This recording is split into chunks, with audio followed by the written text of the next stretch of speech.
बड़ी खबर सामने आई है। भारत पर टैरिफ कम करने का असर जो है वो यूएस पर दिखने लगा है। यूएस के बाजार में यहां तेजी देखी गई है। ये बड़ी खबर आपको बता रहे हैं। एनएडीएक्यू में 0.8 अंकों की तेजी देखने को मिल रही है। तो यूएस के बाजार में आप देखिए किस तरह से जो उछाल है वो देखने को मिल रहा है। भारत पर टैरिफ कम करने का असर देखने को मिल रहा है। और यहाँ पर आप देख सकते हैं नैस्डैक में 0.8 अंकों की तेजी देखने को मिल रही है। सुशील जी, यहाँ पर आप देख सकते हैं कि वहां के बाजारों में भी अब कहीं ना कहीं तेजी देखने को मिल रही है। इसके साथ साथ इंतजार भी किया जा रहा है। लेकिन जिस तरह से इंडिया अरब फॉरेन मिनिस्टर्स की मीट हुई तो कयास लगाए जा रहे थे कि ये हो सकता है, पर लगा नहीं था कि महज 48 घंटे में इतना बड़ा फैसला ले लेंगे ट्रंप। प्रेसिडेंट ट्रंप को जो जब से भारत और यूरोपियन यूनियन के बीच में एग्रीमेंट हुआ है, उनको सबको रियलाइज हुआ है कि भारत उनकी जो शर्तें हैं उनको मानने को तैयार नहीं है। और जिस तरह से उन्होंने पहले एक दिन पहले, अगर आपको याद हो, 2 दिन पहले उन्होंने ट्वीट किया कि भारत वेनेजुएला का जो ऑयल है उनको ऑफर किया है और भारत उसको एक्सेप्ट कर रहा है।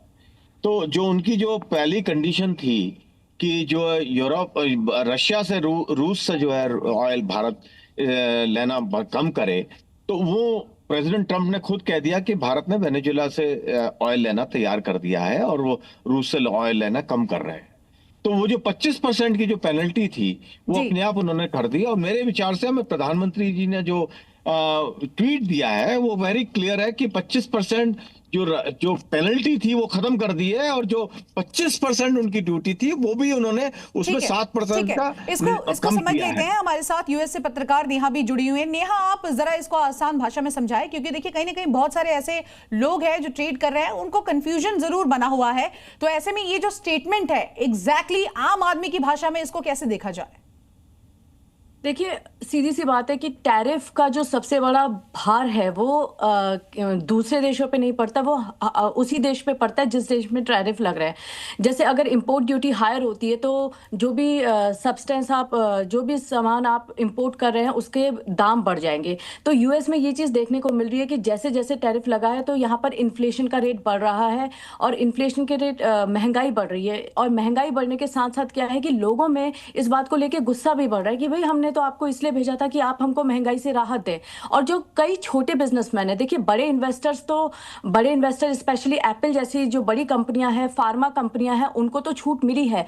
लेकिन जो छोटे ट्रेड व्यापारी हैं, जो कपड़े का व्यापार करते हैं, जेमस्टोन का व्यापार करते हैं, उन पे बहुत ज्यादा बर्डन पड़ा है। उनको लग रहा है कि अगर इसी तरीके से आप टैरिफ बढ़ाते रहे तो बेसिकली डोमेस्टिक कंजम्पशन कम होगा, और डोमेस्टिक यानी कि जो आम जनता है जब वो उसकी खरीदारी कम होगी तो कहीं ना कहीं हमारी ही मार्केट पे असर पड़ेगा और हमारी ही इकोनॉमी जो है वो बहुत ज़्यादा उससे सफ़र कर रही है। और वो देखने को मिल भी रहा है, क्योंकि अभी अगर गॉड फॉरबिड अगर ईरान पे अटैक कर देता है यूएस, तो उसका भी असर यहीं के टैक्स पेयर के लोगों पे पड़ेगा। और व्यापार में जो अभी सुप्रीम कोर्ट का डिसीजन आना बाकी है कि क्या ये टैरिफ लीगल है।